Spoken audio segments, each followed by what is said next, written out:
Salut tout le monde. Alors aujourd'hui je me trouve exactement en Belgique et je fais vraiment cette vidéo parce que en fait je veux juste parler d'une expérience de dingue qui me motive énormément. Alors mais avant tous ceux qui me connaissent pas, pour tous ceux qui voient cette vidéo, je m'appelle Gaël Crutzen, j'ai fait 2 ans le tour du monde et dans cette chaîne je donne vraiment tous mes meilleurs conseils, vraiment mes astuces pour le voyage. Alors aujourd'hui je vais parler de quelque chose que j'ai toujours voulu faire et que quelqu'un a pu réaliser. Je vous présente Gilles. Salut.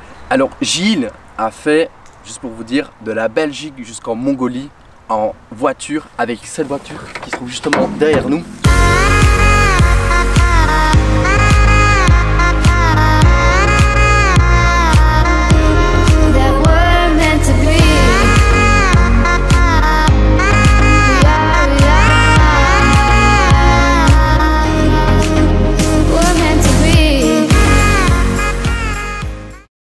Alors Gilles, je te laisse te présenter, dire qui tu es, qu'est-ce que tu fais de la vie, comme ça les gens peuvent voir voilà, qui tu es vraiment.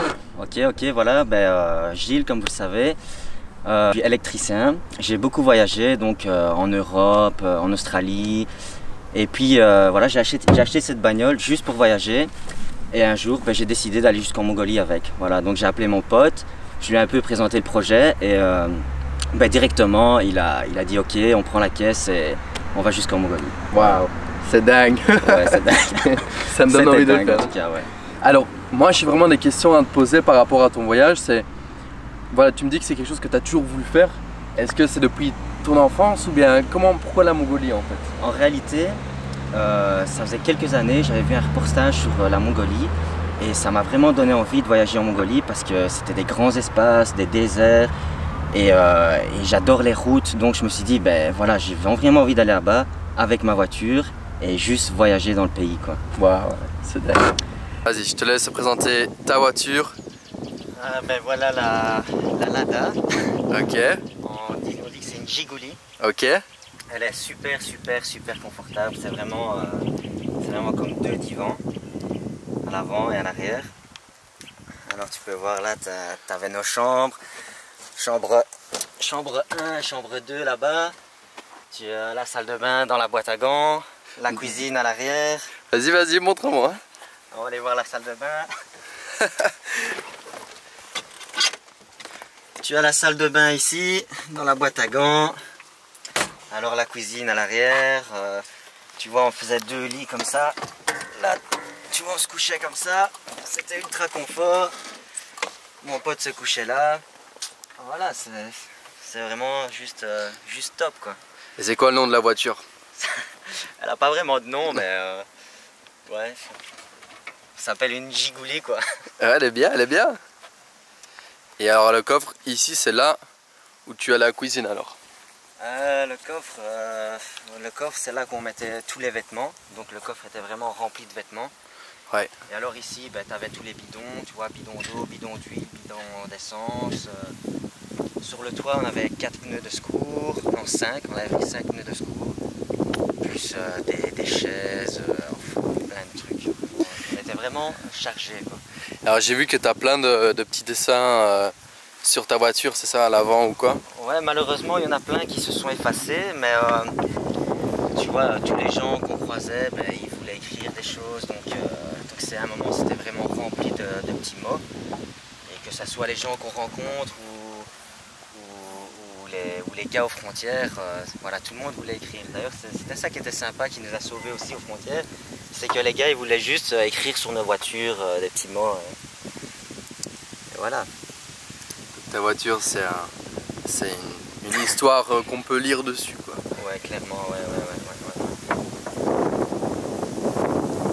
Et alors du coup, voilà, tu m'as un peu expliqué, parce qu'avant qu'on fasse cette vidéo, tu m'avais un peu expliqué que directement ce voyage, tu l'as préparé longtemps à l'avance. Et c'était prévu pour combien de temps à la base?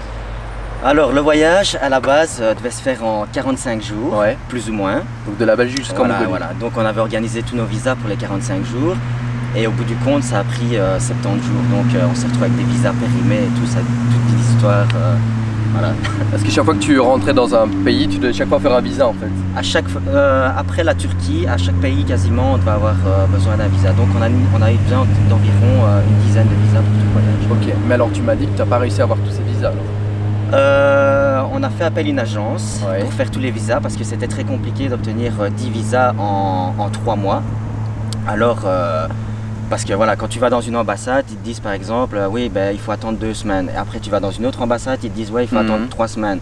Donc, obtenir 10 visas en 3 mois, c'était quasiment impossible. Et ici, donc, on a fait des visas express et on a quand même obtenu tous les visas. Mais l'agence a dû nous les envoyer en Turquie. Ok. Donc on est parti sans les visas et on les a envoyés en Turquie dans un hôtel. Et voilà, on les a récupérés là-bas et puis on a continué à voyager avec nos visas. Ah, donc tu as quand même réussi à avoir toutes les visas alors? On les a eu. Ok. Et alors, si vraiment je démarre de la base, tu es parti en Belgique avec cette voiture que tu as depuis des années qui est quand même un ancêtre. Et alors du coup de la Belgique, peux-tu me dire tous les pays que tu as fait jusqu'en Mongolie? Ouais, clairement. Enfin tous, non, parce que je ne saurais même pas m'en rappeler, mais on a fait une vingtaine de pays. Ok. Mais voilà, on a traversé l'Europe pour ensuite se retrouver en Turquie. De la Turquie, après on a été vers l'Arménie, la Géorgie, ensuite on a traversé l'Iran. De l'Iran, on est arrivé au Turkménistan, puis on est remonté par tous les pays d'Asie centrale, donc l'Ouzbékistan, Tadjikistan, Kirghizistan, Kazakhstan, pour ensuite passer en Russie, en Sibérie. Mais là, on n'est pas resté, c'est genre juste passé pour arriver en Mongolie. Et puis on a traversé la Mongolie, d'ouest en est, pour ensuite remonter vers le nord, en Sibérie. Et de la Sibérie, ben, on a traversé toute la Sibérie pour rentrer à la maison. Plus quelques pays d'Europe, l'Ukraine, enfin voilà. Combien de kilomètres? 25 000. 25 000 km, ouais, c'était juste génial. Ouais. Aller et puis retour. Hein. Ouais. Les retours étaient différents. 25 000 km en tout, quoi. Aller-retour. Aller-retour. Voilà. Et pas en 3 mois, c'est ça? En 3 mois, ouais. En 70 jours au lieu de 45. Ouais. Avec toi et ton pote, 70 jours, à 25 000 km à deux et à traverser tous les pays au fin fond du monde. Pour arriver en Mongolie, c'est juste incroyable. Alors, je suppose que, comme toute aventure, on dit souvent on a du fun parce qu'il se passe des choses qui ne sont pas toujours agréables dans le voyage. Tu as eu sûrement des choses qui se sont passées avec la voiture ou pas. Est-ce que tu as des anecdotes, quoi, des choses que tu te dis, voilà, ça c'est un truc qui m'a marqué à vie en Mongolie, quoi. Mais en réalité, il s'est passé vraiment plein de choses. Je dirais, tous les jours, il se passait quelque chose. Tous les jours, on a eu des problèmes, ou on est tombé en panne. D'ailleurs, en parlant de panne, on est tombé en panne quasiment tous les jours. Okay. C'est-à-dire que ça pouvait aller de la panne d'un phare jusqu'à un moteur cassé. À chaque fois, on avait des problèmes à chaque fois, tous les jours, on faisait un peu de mécanique. Et si on ne tombait pas en panne un jour, le lendemain, ben, on ne bougeait pas parce qu'il y avait peut-être 2 pannes. Mais c'est là vraiment que l'aventure commençait en fait. Chaque fois qu'on tombait en panne, ben, il nous arrivait quelque chose parce que ben, on se retrouvait au bord de la route. Donc les gens s'arrêtaient, d'office ils voyaient la voiture, donc ça attire les gens et ça attire leur sympathie, ça nous a vraiment aidé. Et voilà, donc on rencontre des gens, on leur explique, ben oui on vient de Belgique, on va en Mongolie, déposer des vêtements. Et alors on leur dit on est en panne, ok, ben on va vous aider, mais avant venez manger chez nous, venez prendre une douche, venez on va vous tirer, on va vous tracter. Donc à chaque fois on rencontrait des gens. Et on a vraiment rencontré plein de personnes à cause grâce à la voiture et grâce aux pannes, quoi. C'est incroyable. Donc du coup, mais c'était quoi la panne? Qu'est-ce qui se passait vraiment dans la voiture en fait? Ben, au début, la voiture allait très bien, les premiers kilomètres. Et puis arrivé en Turquie, ben, le moteur a cassé. Tout simplement, ça a été d'ailleurs le premier coup qu'on s'est pris parce que ça a vraiment flingué notre budget. Je pense qu'on a payé 1 000 € pour réparer la voiture. Et voilà, donc même là, ça a commencé parce qu'on s'est retrouvé dans des garages, à rencontrer des gens. Ça a pris 2 jours, on buvait du thé avec eux, on parlait, on échangeait plein de trucs. Donc c'était vraiment intéressant. Je dirais que si on l'avait fait avec une autre voiture, ultra fiable, ça aurait été chouette. Franchement, il y a plein de bons côtés. Mais ça n'aurait pas été aussi intense et pimenté comme ça. Aussi pimenté déjà, clairement, aussi intense et aussi... Allez, ça ne nous aurait pas apporté autant parce qu'on n'aurait pas rencontré autant de personnes. Exactement. Et on n'aurait pas appris à se débrouiller. Et on ne se serait pas retrouvé dans des situations quasiment impossibles, quoi.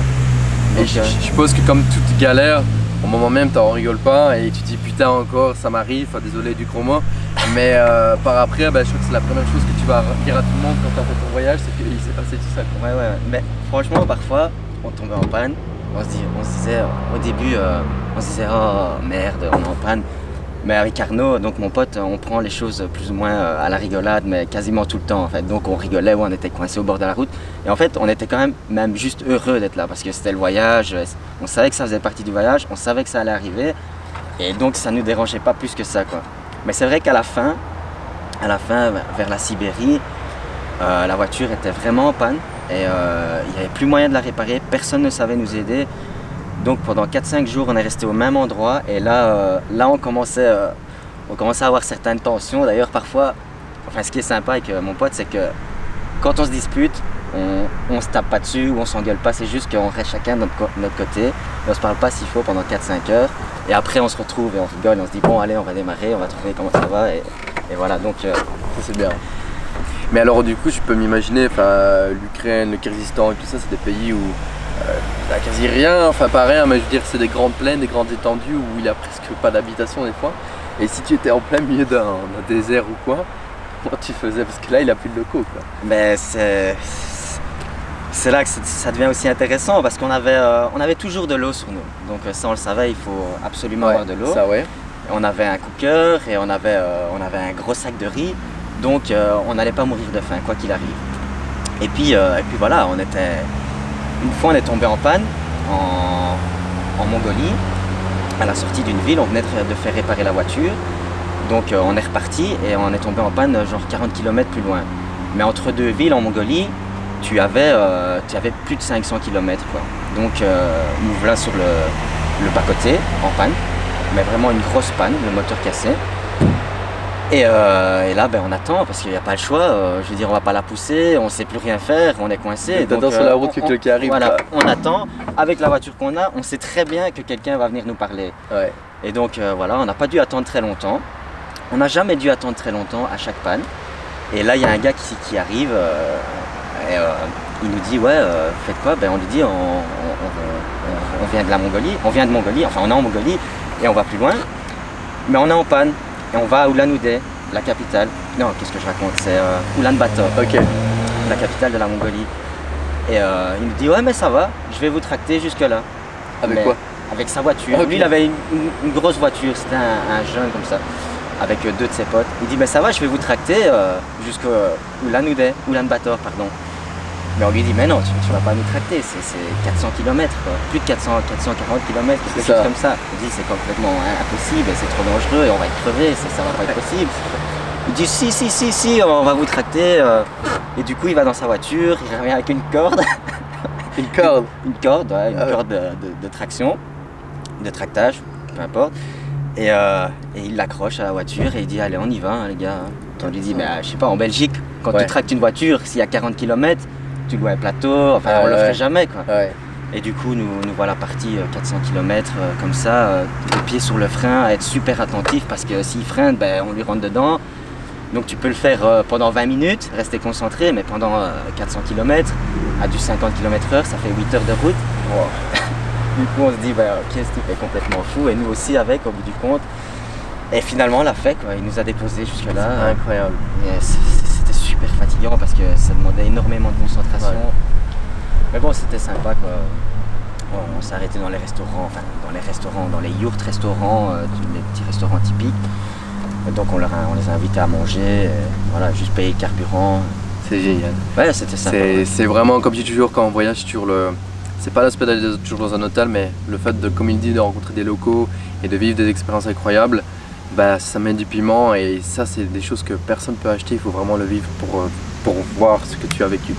Moi j'ai une question quand même à te poser par rapport à ça, c'est que voilà, tu m'expliques vraiment tout ton voyage, comment ça s'est passé, mais la question que tout le monde se pose généralement, c'est les besoins primaires, c'est qu'est-ce que tu manges et comment tu prévois les choses si jamais il se passe quelque chose de très grave, quoi. Alors, en ce qui concerne la nourriture, on avait prévu, n'ayant pas de budget pour manger dans les restaurants et dormir dans les hôtels, on avait prévu vraiment une grosse caisse remplie de boîtes de conserve.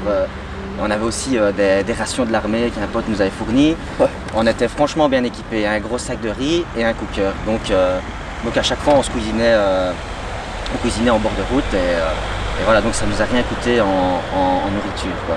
Je crois qu'on est même revenu avec un peu de riz. Donc tu avais combien de riz en fait? Bah, on avait un énorme sac de riz. Ah mais non, ce sac de riz, non, c'est vrai, on l'avait acheté en Iran, ouais, c'est vrai. Ah.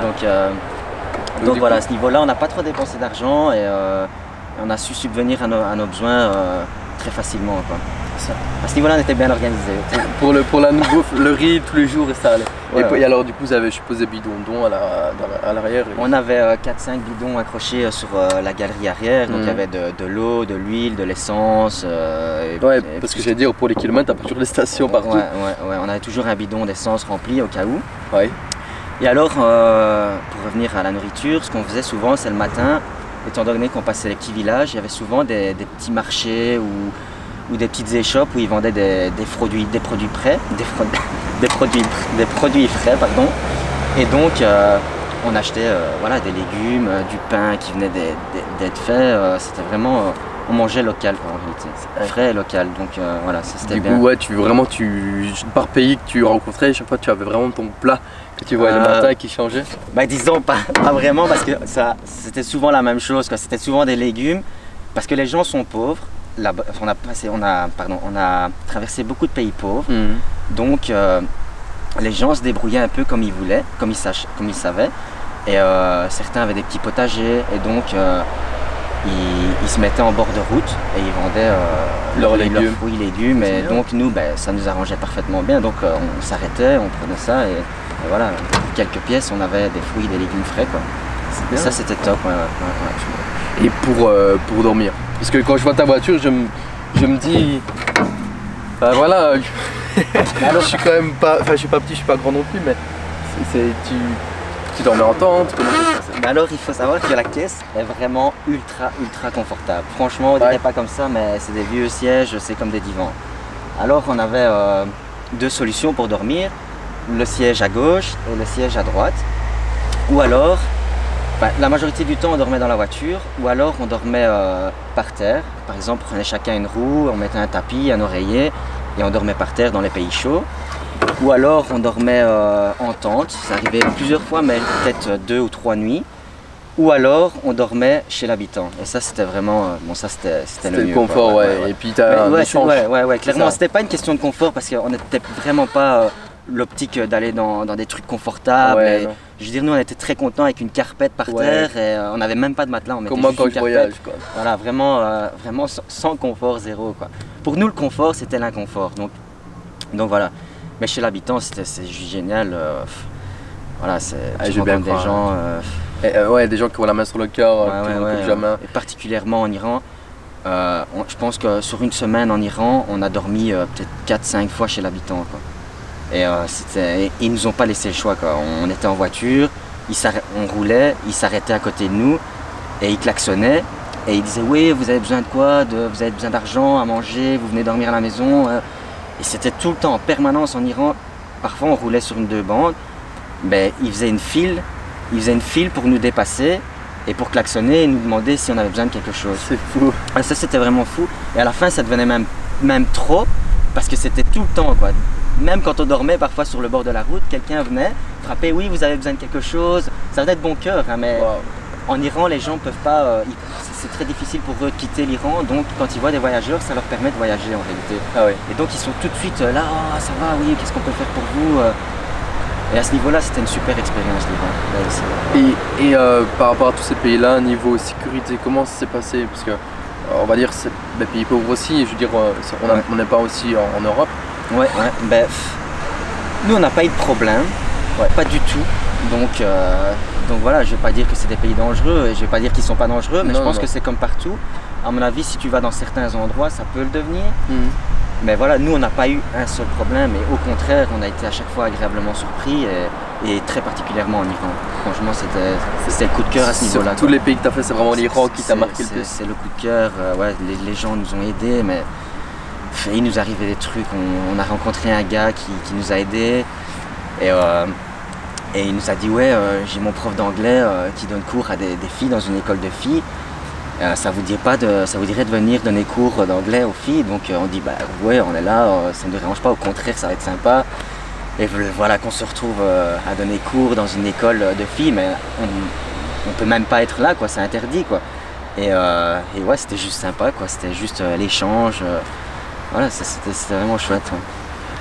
Donc on avait divisé la classe en deux, donc mon pote avec un groupe de filles, moi avec l'autre groupe de filles, et voilà, on se posait des questions et voilà, on parlait juste anglais. C'était juste sympa, quoi. Ouais, c'est un partage que c'est plus le retour des gens qui t'impacte. Ouais, je comprends entièrement. Et voilà, par rapport à encore une fois tout ce voyage-là, est-ce que tu as vraiment des grosses anecdotes à raconter, des choses que tu te dis que ça je l'aurais jamais vu dans toute ma vie et je crois que ça se produira peut-être plus jamais, je sais pas. Vu comme ça, c'est difficile parce qu'il s'est passé beaucoup de choses, mais beaucoup de petites choses. Mais ouais, par exemple, comme je t'expliquais tantôt, faut surtout pas draguer des filles en Mongolie parce que tu vas te retrouver avec tous les mecs de la discothèque sur le dos. D'ailleurs, ça nous est arrivé 2 fois. Donc en gros, tu as été en Mongolie, tu as été en soirée, qu'est-ce qui s'est passé? Voilà, dans la capitale, à Ulaanbaatar, ouais. Ben, on s'est dit, bon, aller boire un verre dans un club et voilà, on invite 2 filles, on invite à boire 2 filles, à boire une bière et ça se passe bien et tout, mais on sent vraiment toute une tension dans la discothèque. C'était une discothèque bar et tous les gars nous regardaient et les sorteurs se rapprochaient aussi, ils les poussaient un peu parce que c'était vraiment ultra tendu, quoi. Et puis il y a quelqu'un qui nous a dit, ouais, franchement, les gars, faut que vous partiez parce que voilà, les gens sont pas contents, ils aiment pas trop les étrangers. T'as payé un verre pour les filles, quoi. Juste parce que voilà, on a invité 2 filles à boire un verre et du coup on est sorti de la boîte et vraiment on est parti et ils nous ont vraiment couru après, quoi. Et ça, c'est arrivé 2 fois dans une autre ville aussi. Mais bon, ils nous ont pas eu donc. Voilà. Donc voilà, si vous allez en Mongolie, vous savez qu'il faut pas payer des verres aux filles, quoi. Ouais, exactement. C'est fou. Bah, il nous est arrivé vraiment plein de trucs tout le long du voyage. Alors il nous est arrivé un truc aussi, c'est que la voiture, elle n'était pas assurée à mon nom. Ok. Et elle était assurée au nom d'un pote. Ouais. Mais nous, ce qu'on savait pas, c'est que tu peux pas, à partir de la Turquie, tu peux pas passer la frontière avec une voiture qui est assurée au nom de quelqu'un si cette personne n'est pas dans la voiture. Donc on arrive à la frontière. Ouais, ça c'est très intéressant et c'est très important, il faut le savoir. Et donc on arrive en Turquie, non, en Autriche. Je sonne aux organisateurs du rallye et je leur dis, ouais, mais en fait on le savait pas ça et qu'est-ce qu'on doit faire? Il n'y a pas, via votre organisation, c'est pas possible de passer, avoir un papier. Il nous a dit, franchement, il est encore temps pour vous de rentrer à la maison, vous n'êtes pas loin, vous êtes en Autriche, rentrez parce que vous passerez pas. Mais bon, Arnaud et moi, ouais, on essaye, ouais. On essaye, quoi. Donc nous voilà, on va en Turquie, on verra bien ce qui se passe, quoi. S'il faut faire demi-tour, il faut faire demi-tour. Et Arnaud parlait 2-3 mots de turc. Et on avait réussi à faire comment ça s'appelle, un papier d'un avocat, une attestation du gars qui avait assuré ma voiture à son nom, avec photo, papier, passeport et tout. Donc on avait un dossier comme ça. Et à la frontière, on leur donnait le dossier. Et là, ils nous ont laissé passer à la frontière turque. Donc c'est vraiment là que l'aventure a commencé parce qu'on avait un stress énorme. Énorme de faire demi-tour. Ouais, et puis la première frontière, à chaque fois c'était un relâchement, quoi. À chaque frontière, on ne savait pas si on allait passer à cause de ces papiers, quoi. Vraiment, c'était incertain d'arriver en Mongolie. Et en Iran, même chose. En Iran, enfin à toutes les frontières, ils ont branché, c'est le bordel à chaque frontière. Et en Iran, même chose. Mais là, la frontière fermait à 5 h. Et ils nous ont dit, ouais, non, à 5 h moins quart, ils nous ont dit, mais non, vous ne pouvez pas passer. Et donc, on se dit, mais on va pas retourner d'Iran jusqu'en Belgique. Et si on devait faire le tour, c'était impossible pour aller en Mongolie. Et puis là, on sonne on avait un contact, on lui sonne, on lui dit, oui, le gars qui m'avait obtenu le passeport pour l'Iran. Et je lui sonne, je lui dis, ouais, voilà, on a un gros problème, on est coincé en Iran, ils veulent pas nous laisser passer. Est-ce que toi, tu pourrais faire quelque chose? Et il les connaissait bien parce qu'ils faisaient passer plein de touristes en Iran. Et donc il a donné un coup de fil vraiment à la dernière minute, il a vraiment négocié. Et finalement, il y a un gars qui nous a dit, bon les gars, allez, partez vite, allez, cassez-vous, prenez votre voiture et rentrez en Iran. Donc là, encore une fois, allez, c'est reparti. C'est comme si le voyage redémarrait à chaque fois, quoi. Et à chaque frontière, c'était pareil. C'est vraiment l'ascenseur émotionnel, quoi. Wow, ça c'est vraiment... c'est vraiment le stress tout le temps, quoi. Ouais, je veux bien comprendre. Mais ça faisait partie du voyage, c'était juste génial. Ah oui, c'est chaque fois de dire c'est la fin et puis hop, tu redémarres à chaque fois. Exactement ça. Ça redonne du de peps dans le voyage quoi. Ah, je vais voir. Voilà, il nous est arrivé aussi, je crois que c'est en Roumanie, ou je ne sais plus, un pays d'Europe où il y a encore une frontière, juste avant la Turquie. Et là, le gars, il nous dit, Arnaud, il avait perdu sa carte d'identité 2 jours avant, donc il avait un papier de la police qui dit voilà, ou voilà. quoi, par la commune, ouais. Voilà, sans photo, et donc il avait collé une photo avec de la cuisse, c'était vraiment ça, c'était un raconte du même grand n'importe quoi. Et à la frontière, ils lui disent non, tu passes pas. Et donc on lui dit, ouais, mais comment qu'est-ce qu'on va faire, nos passeports sont en Turquie, quoi. Et le gars, il lui dit, bah, je m'en fous, moi, t'envoies ton pote en Turquie chercher le passeport, quoi. Et on lui dit quand même pas, je vais pas me taper la Turquie tout seul, c'est genre 8 heures de route, traverser la Turquie, aller à l'hôtel, récupérer nos visas. Pourquoi ton pote était bloqué à la frontière. Il était bloqué là? Il voulait pas le laisser passer, quoi, à cause de son papier, parce qu'il fallait vraiment avoir sa carte d'identité. Ah merde. Mais moi j'avais la mienne et nos passeports étaient en Turquie, quoi. Donc le seul moyen c'était d'aller chercher son passeport en Turquie, le ramener et leur montrer et leur dire ouais c'est bon, vous pouvez passer. Et pourquoi ton passeport était en Turquie? Il l'avait oublié là-bas?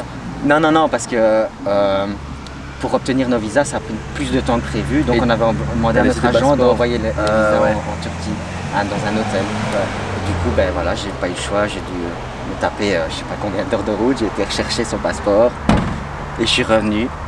Donc t'as fait de où à où alors là? Je pense, je sais plus exactement, je crois que c'était de Roumanie, non pas de Roumanie, de Bulgarie, jusqu'en Turquie à l'hôtel et puis revenir. Oh. Jusqu'à la frontière turque. Et lui, Arnaud a attendu à la frontière, il me dit bah ça va, j'ai passé un bon moment, je donnais un coup de main à ouvrir les barrières, il me donnait de l'eau. C'est énorme. Mais en fait, voilà, je suis revenu genre 8 heures ou 10 heures après, avec son passeport et ils nous ont laissé partir. Ah ouais. Donc c'est un jour pour aller parce que vous faites 1 heure ou 2 heures de route pour ça cette histoire là. Ouais, clairement. C'est pas un rebondissement en fait. C'est ouf. Waouh. Et j'en ai une autre aussi, vraiment c'était chaud. En réalité, ce qui est intéressant dans le voyage, c'est qu'à chaque fois, on se retrouve face à des situations où on doit prendre des décisions. Et c'est la décision qui va faire toute la différence si tu réussis ou pas. Exactement. Tu peux prendre un chemin, en fonction de ta décision, tu vas prendre un chemin et pas l'autre, et ça va t'amener soit des problèmes ou peu importe, mais ça sera différent. Et ici, avec tout le retard qu'on avait pris, donc on était à la sortie de la Mongolie, à la frontière pour rentrer en Sibérie, en Russie, mais nos passeports, nos visas expiraient le jour même. Je crois qu'on était le 5 et ils expiraient le 5.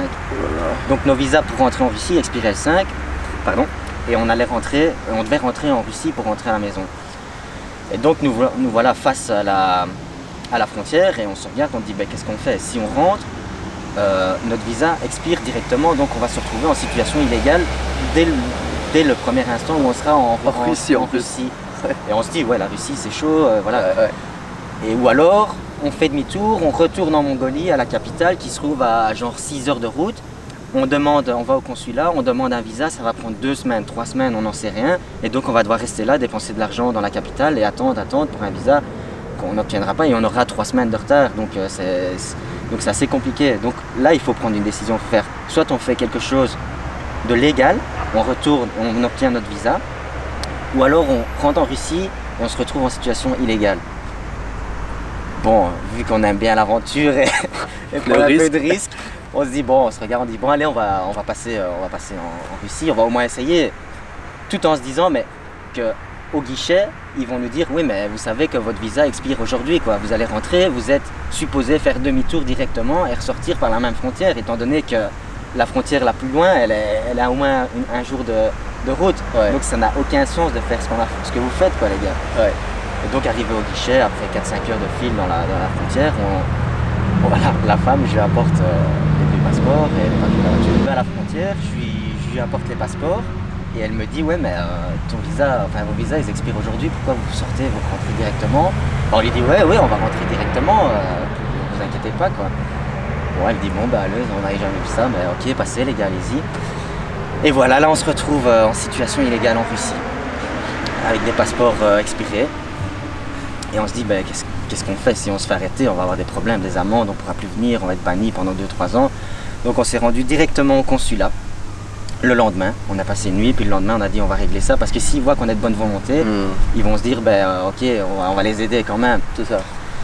Nous voilà dans le consulat, et leur expliquer qu'on est en situation illégale. Ils nous disent ouais mais vous pouvez pas faire ça, vous allez avoir des amendes, des tchiks, des tchaks. Donc ils étaient vraiment pas contents de savoir que nous étions là en situation illégale. Et finalement ils disent ok, on va vous aider, on va vous trouver. Et ça a pris 2 jours, on est resté 2 jours au consulat. Et alors dans le consulat il y avait des gars de l'armée, des gars de la police et tout. Et alors on a des tatouages, on a chacun des tatouages. Ça c'est le symbole de l'Ukraine. Avec, et là il est écrit liberté, donc ils le voient tous. Ils voient tous, ouais mais vous avez des tatouages de l'Ukraine où il est écrit liberté. Mais il y a 5 ans, il y a eu un conflit, il y a 4-5 ans, il y a eu un conflit en Ukraine, ça a été la guerre avec la Russie, parce que la Russie voulait quitter le régime, ouais. le régime et venir en Europe. Donc ils se sont dit, ouais mais les gars vous faites partie d'un clan, qu'est-ce que vous faites, vous pouvez pas. Donc nous voilà en train de prendre avec les gars de l'armée, en train de prendre des photos de nos tatouages, en train de... Donc ils ont dû investiguer, prendre nos noms, voir si on faisait pas partie de clan ou de... Tu vois, si on n'était pas là pour, pour représenter l'Ukraine, quoi. Et ça a duré 2 jours. Et finalement ils nous ont dit ouais, vous cachez vos bras, vous mettez des trucs à longue manche quand vous êtes ici et même en Russie en général parce que vous allez avoir des problèmes. Et puis finalement, on a dû aller au tribunal aussi. On s'est retrouvé au tribunal parce qu'on était en situation illégale. Ok. Donc nous voilà au tribunal. Après 2 jours. Le 2e jour pour expliquer qu'on est rentré. Et puis la femme du consulat nous a aidés, elle nous a défendus. Et finalement ça s'est bien passé. On n'a pas eu de payer grand chose, c'était vraiment minime. Et on a obtenu nos visas.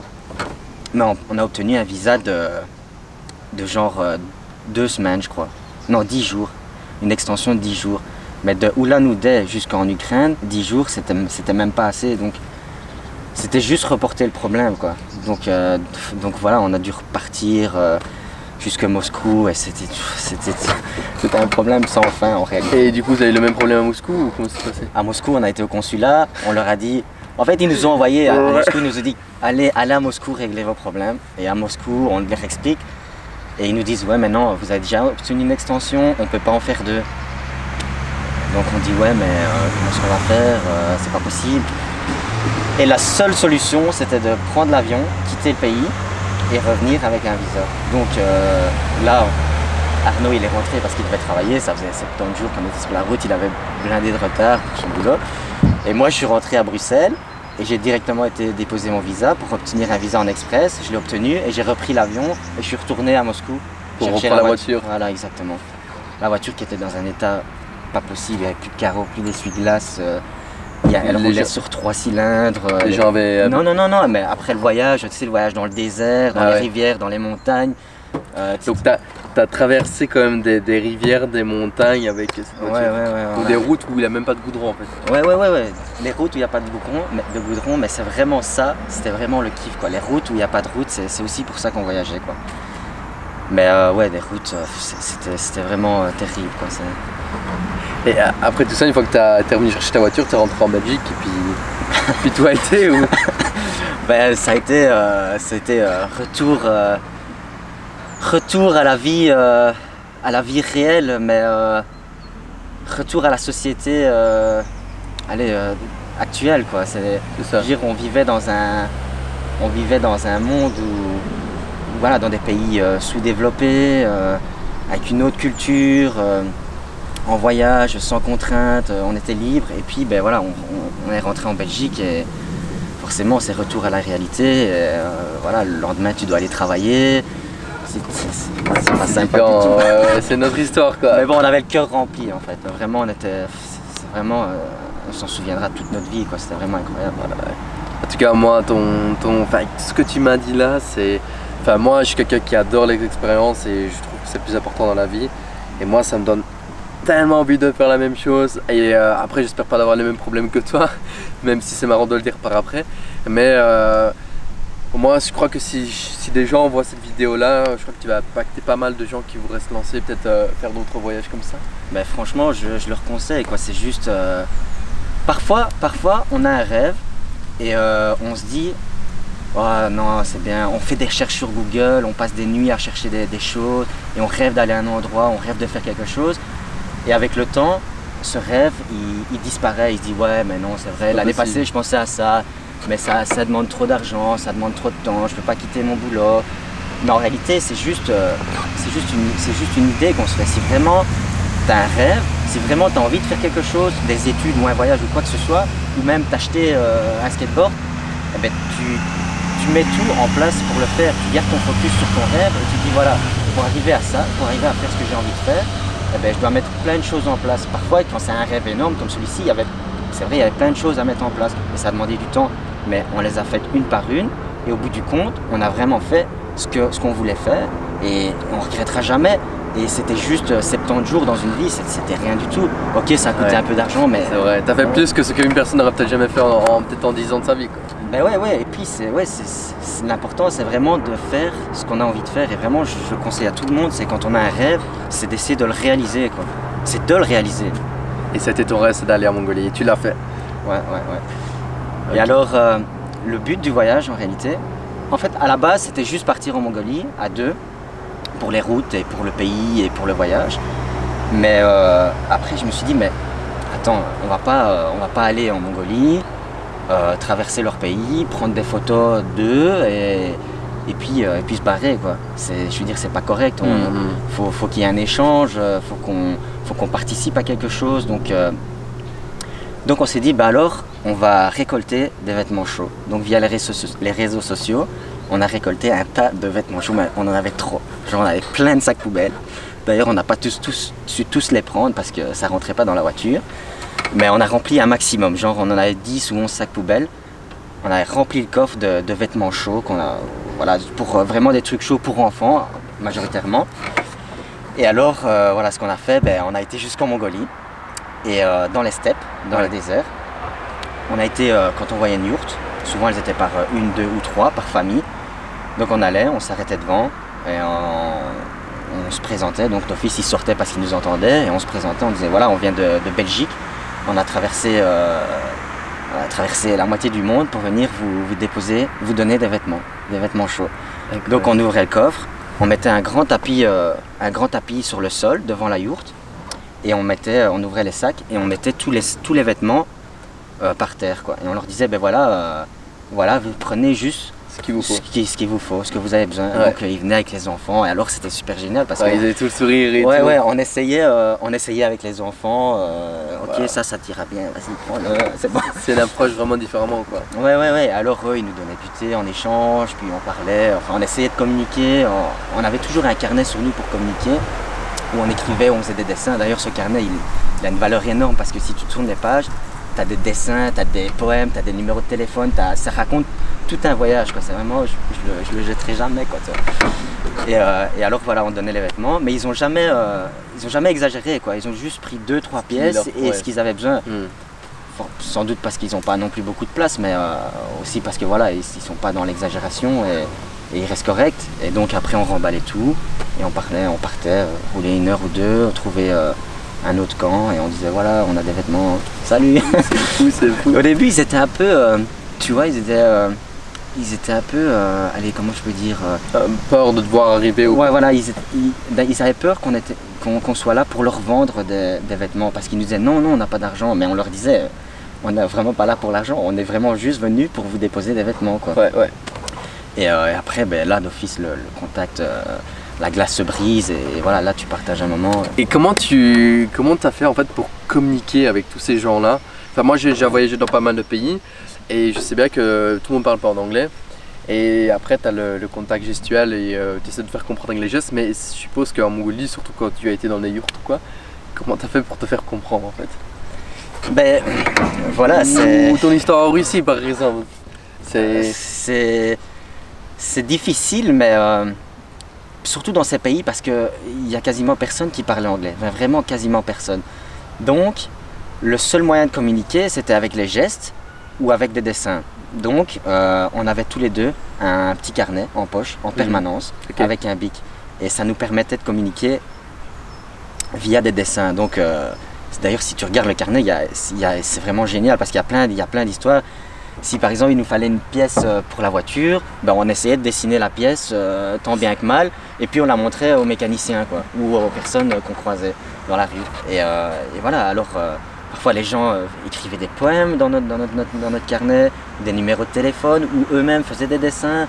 Et voilà, c'était en permanence. Et en gros, je suppose que tu as partagé des choses avec des gens incroyables, tu étais invité chez eux, sans même, en final, vous faire comprendre dans la même langue, mais juste par des gestes et les dessins de ton carnet. Ouais, exactement. Donc en gros, moi, je veux juste vous dire, c'est que si, parce que j'entends souvent ça, et ça, je suppose que tu as déjà entendu, il y a beaucoup de personnes qui disent, moi, j'ose pas voyager parce que je sais pas parler la langue. Il est l'exemple concret que c'est faisable. En fait. C'est clairement faisable. Et un bic, un carnet, et ça pose absolument aucun problème. Et un sourire, et c'est réglé. Ouais, c'est cool, franchement. Je sais pas si tu peux me dire ce que tu me disais. Voilà, j'expliquais que la première fois que les gens nous invitaient à dormir, et particulièrement en Iran, à dormir chez eux, ben, on était un peu, on était ultra méfiants en réalité. Je ne sais pas si seul je l'aurais fait. J'espère que je l'aurais fait, mais là on était deux, donc on s'est dit ouais on y va, et voilà, on est là aussi pour se protéger l'un l'autre, donc c'est bien. Et en plus, à cause des médias, parfois on se fait des mauvaises idées sur certains pays, donc voilà, l'Iran ça pouvait être potentiellement dangereux. Et donc la première fois on s'est dit bah, allez on y va, un peu stressé, et puis finalement c'était juste génial parce qu'à chaque fois on allait dormir chez les gens, la 2, 3e fois, 4, 5 fois on était super confiants, on allait toujours avec ce petit... c'est toujours méfiant, mais... Ouais, parce que tu te donnes une idée des médias, de tout ce qui se passe, c'est ça? Ouais, mais bon, donc tu vas et puis tu te rends compte qu'en fait les gens ils sont juste sympas, quoi. En Iran, il y a un gars à 2 h du matin, on était en panne, il nous a dit ben, venez, vous venez dormir chez nous.